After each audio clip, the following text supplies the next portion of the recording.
H-2 menjelang Lebaran, arus kendaraan mudik di Jalan Lintas Tengah Sumatera Kabupaten Muara Enim mengalami peningkatan hingga 70%.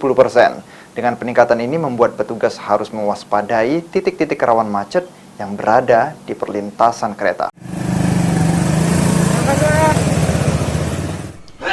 Sudah memasuki H-2 menjelang Lebaran, tingkat arus lalu lintas di Jalan Lintas Tengah Sumatera di kawasan Kabupaten Muara Enim mulai mengalami peningkatan signifikan. Kondisi ini terjadi karena banyaknya pemudik yang menggunakan kendaraan pribadi dan angkutan umum untuk pulang kampung. Jalur mudik di wilayah Muara Enim memiliki titik rawan kemacetan di setiap perlintasan kereta. Jika kereta melintas, akan ada penumpukan kendaraan yang mengantri untuk melintasi rel kereta. Situasi ini yang akan menjadi tugas berat bagi pihak Satgas Operasi Ketupat di Muara Enim.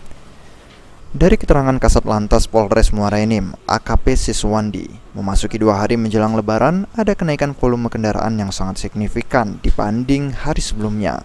Peningkatan arus mudik terlihat mulai H-3 Lebaran, hingga 2 hari menjelang Lebaran peningkatan mencapai 70%. Saat ini sudah terjadi kepadatan arus di menjelang Lebaran, apalagi tol yang ada di OI Kebrabu sudah dibuka, jadi semuanya melintasi di Simpang Blimbing. Untuk arus hari ini sangat ada peningkatan dari 50 sekarang sampai 70%. Untuk kepadatan di siang hari ini dari mulai jam 11 sampai jam 2. Jadi saya himbau kepada masyarakat untuk yang melintasi Simpang Blimbing, tolong kalau memang tidak berkepentingan dialihkan ke malam hari.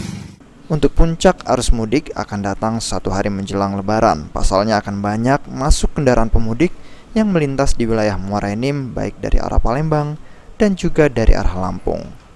Mardiansyah, PAL TV.